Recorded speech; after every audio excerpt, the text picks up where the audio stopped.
Hi guys, welcome back to my channel. வாங்க பார்க்கலாம். இந்த மாதிரி ஒரு வேஸ்டேஜ் கவர் வந்து உங்கள் வீட்டில் எல்லாருக்கும் கிடைக்கும். அதை வந்து இந்த மாதிரி ரெண்டாக கட் பண்ணி எடுத்துக்கோங்க.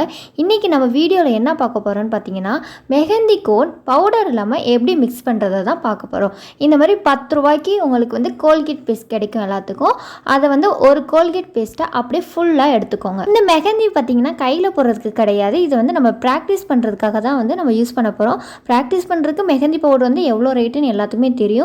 நம்ம அவ்வளோது வாங்கி கஷ்டப்பட்டு மிக்ஸ் பண்ணி அதை டைரீல்ஸ் பண்ணி ரொம்ப கஷ்டம். ஸோ இந்த மாதிரி மெத்தட் வந்து யூஸ் பண்ணி பாருங்கள். இதை கையில் கூட தாராளமாக போட்டு நீங்கள் பழகி பார்க்கலாம். இப்போ பாருங்கள், நான் வந்து இங்க் எடுத்து ஆட் பண்ணிக்கிறேன். எதுக்காகன்னு பார்த்தீங்கன்னா கலருக்காக தான் ஆட் பண்ணுறேன். நீங்கள் நார்மல் பேஸ்ட்டுக்கு மட்டும் கூட நீங்கள் யூஸ் பண்ணிக்கலாம். எதுக்காக ஸ்டிக் யூஸ் பண்ணுறேன்னு பார்த்தீங்கன்னா, நீங்கள் கையில் மிக்ஸ் பண்ணிங்கன்னா வேஸ்டேஜ் வந்து நிறைய ஆகும். அதுவும் இல்லாமல் ஸ்பூனில் மிக்ஸ் பண்ணாலும் வேஸ்டேஜ் ஆகும். ஸ்டிக் யூஸ் பண்ணிங்கன்னா உங்களுக்கு வேஸ்டேஜே கொஞ்சம் கூட ஆகாது. ஸோ அதனால தான் இது யூஸ் பண்ணுறோம். இந்த மாதிரி உங்கள் வீட்டில் யூஸ் பண்ணுற ஏதோ ஒரு கவர் இருந்துச்சுன்னா அதை எடுத்துக்கோங்க. எடுத்துகிட்டு இந்த மாதிரி எந்த ஒரு மெஷர்மெண்ட்டே இல்லாமல் நீங்கள் இந்த ஷேப்பில் வந்து கட் பண்ணி எடுத்துக்கோங்க.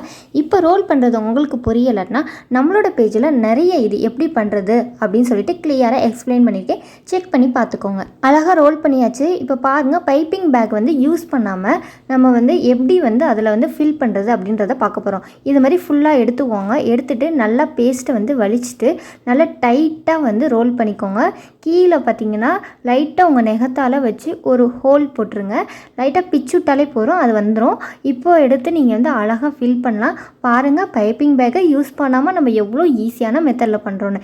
இந்த மாதிரி சின்ன சின்ன டிப்ஸ் என்ன நம்மளோட சேனலை மறக்காமல் சப்ஸ்கிரைப் பண்ணுங்கள். ஹெல்தி பேஸ்ட்டை விடவே இந்த ஃப்ளோ சூப்பராக வந்து ஒர்க் அவுட் ஆச்சு. எப்படி போடுறேன்னு லாஸ்ட்டில் போட்டிருக்கேன், நீங்களே செக் பண்ணி பார்த்துக்கோங்க. நல்லாவே இருக்குது. கண்டிப்பாக யூஸ் பண்ணுங்கள். மெஹந்தி பவுடரை வேஸ்ட் பண்ணாதீங்க. நீங்கள் நார்மலாக வந்து கையில் யாருக்காச்சும் ப்ரைடுக்கு போடணும்னா அதை வந்து யூஸ் பண்ணிக்கோங்க. இப்போ பாருங்கள், வேஸ்டேஜே இல்லாமல் நான் வந்து கொஞ்சம் கூட வீணாக்காமல் எடுத்துகிட்டேன். இப்போ டிப்பை க்ளோஸ் பண்ணிடலாம். ஏன்னா மேலே சீல் பண்ண போகிறோம். மேலே டைட் ஆகிறப்ப கீழே வந்து பேஸ்ட் வந்துடும். ஸோ அதனால் கீழே டிப்பை அடைச்சாச்சு. இப்போ மேலேயும் வந்து நம்ம சூப்பராக வந்து க்ளோஸ் பண்ணியாச்சு. 2 மடக்கு மடக்கிட்டு இப்போ சைடில் 2 பக்கமும் ட்விஸ்ட் பண்ணி விட்டுட்டு இப்போது ஒரு செலோ டேப்பை போட்டு சீல் பண்ணிடுங்க நல்லா டைட்டாக. நான் நினச்சதை விடவே இது நல்லா வேலை செய்யுது. ஸோ நீங்களும் மறக்காமல் ட்ரை பண்ணி பார்த்துட்டு எப்படி இருக்குன்றதை மறக்காமல் கமெண்ட் பண்ணிடுங்க. இப்போ பாருங்கள், இது ரொம்பவே அழகாக பர்ஃபெக்டாக நம்ம வந்து சீல் பண்ணியாச்சு. ஒரு கோன் மாதிரியே தானே இருக்குது இந்த ஷேப் பார்த்தீங்கன்னா. இப்போ பாருங்கள், டிப்லேருந்து நான் செலோ டேப்பை ரிமூவ் பண்ணுறேன். அதிலேருந்து எப்படி வருதுன்னு பாருங்கள். ஆட்டோமேட்டிக்காக பேஸ்ட் வருது.